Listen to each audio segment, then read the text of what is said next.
Bonjour et bienvenue dans cette nouvelle vidéo, je suis Aude du blog Apprendre avec plaisir. Avant toute chose, si vous ne l'avez pas encore fait, je vous invite à télécharger mon e-book qui s'appelle J'aime faire mes devoirs. C'est un guide pratique à l'attention des parents qui permet de rendre le moment des devoirs plus agréable et moins conflictuel. Dans cette vidéo, j'ai décidé de vous parler d'un jeu qui va permettre de faire prendre conscience à votre enfant et à vous-même de la façon dont fonctionne son cerveau et comment il fait pour réussir à retenir quelque chose qu'il va avoir lu ou qu'il va avoir entendu. Les objectifs de ce jeu sont multiples. Le premier, bien sûr, ça va être de partager un moment agréable avec son enfant. Prendre du plaisir avec lui et partager un moment de complicité. Le deuxième objectif, ça va être d'associer la lecture au plaisir, voilà, lui donner le goût de lire. Le troisième objectif, ça va être de développer l'expression orale, la mémorisation et puis l'imagination. Et bien sûr, la dernière chose, c'est évidemment de comprendre le fonctionnement du cerveau et comment il fait justement pour retenir tout ça. Alors là, bien sûr, vous devez vous demander, mais quel est ce jeu? Alors en fait, ce jeu, je vais l'appeler Raconte-moi l'histoire. Donc il consiste à lire une histoire à votre enfant sur un livre qu'il aura choisi et puis lui demander ensuite, une fois que vous avez fini la lecture, de vous raconter l'histoire avec ses mots à lui. Comment se passe le déroulé du jeu? Donc tout d'abord, la première étape, ça va être de lui demander de choisir le livre. Donc je vous conseille de lui laisser choisir le livre parce qu'il va choisir un livre qu'il adore. Alors par exemple, là j'en ai pris un parce que mon fils qui a 5 ans, lui, il adore les histoires du Père Castor et particulièrement en ce moment, il adore l'histoire de la petite souris qui avait perdu une dent. Voilà. Donc laissez-le choisir l'histoire qui lui plaît, comme ça il y aura déjà la notion de plaisir. Donc une fois qu'il a choisi son livre, vous lui dites « Waouh, bravo, c'est super !» Et bien maintenant je te propose de jouer à un jeu. Donc on en revient toujours à mettre la notion de plaisir pour passer un moment agréable. Je l'ai déjà dit dans plusieurs vidéos, mais le jeu et la notion de plaisir, c'est vraiment important dans l'apprentissage. Donc une fois qu'il a choisi son livre, vous allez lui expliquer clairement en quoi consiste le jeu. En fait. Donc vous allez lui dire, bah, écoute, moi je vais te lire une histoire et une fois que l'histoire sera terminée, eh ben, tu devras me la raconter. Voilà. Donc c'est important que la consigne soit claire pour que l'enfant puisse se mettre dans le bon projet. Alors le projet, ça va être de vous restituer l'histoire une fois que vous aurez terminé la lecture. Alors pourquoi mettre l'enfant dans le bon projet?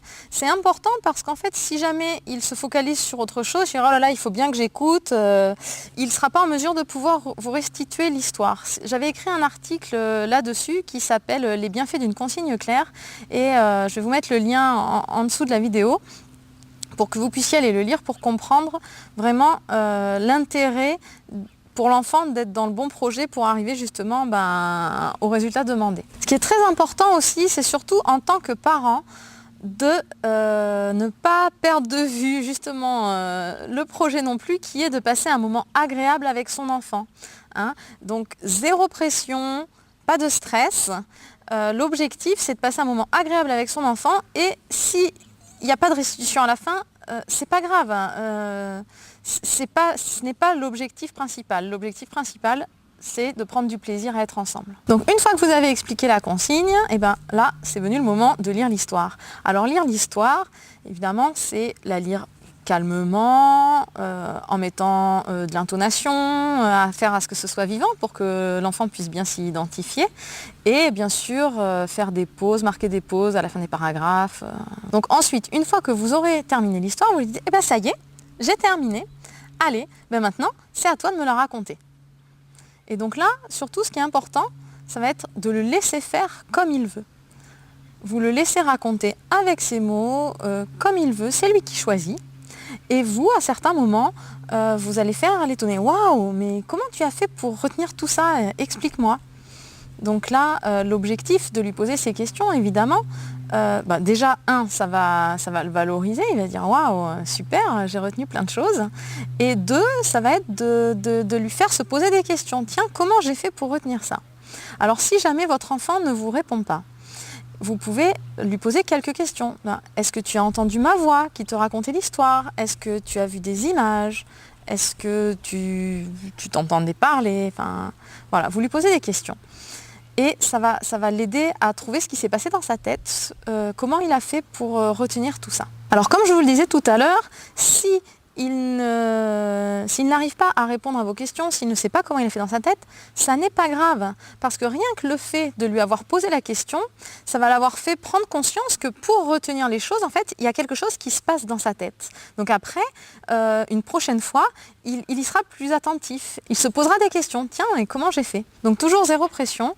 On se moque du résultat. L'important, c'est de passer un bon moment ensemble. Et comme je vous le disais, le fait d'avoir posé la question va lui avoir fait prendre conscience qu'il se passe quelque chose. Et la première étape, voilà, toujours avant un changement ou avant c'est la prise de conscience.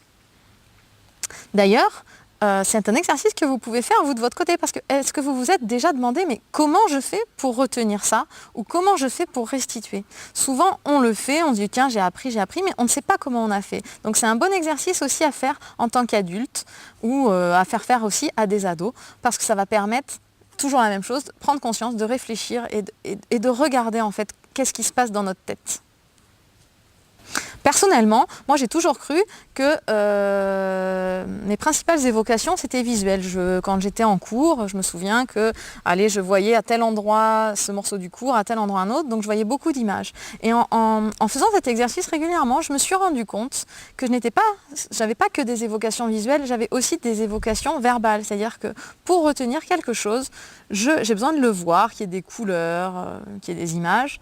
Et aussi, j'ai besoin de me le répéter. Donc, je me parle beaucoup, je me redis les phrases, je reparle. Donc, vous voyez, c'est très intéressant à faire parce que ça m'a permis de comprendre mon fonctionnement pour retenir les choses et pouvoir les restituer.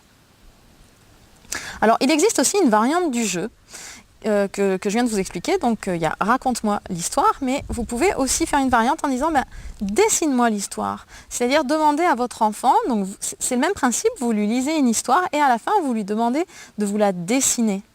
Comme ça, les objectifs sont les mêmes, mais il y a une étape supplémentaire, ça veut dire de transcrire en image ce qu'il a entendu. Donc ça fait travailler aussi l'imagination et la retranscription des choses. Voilà.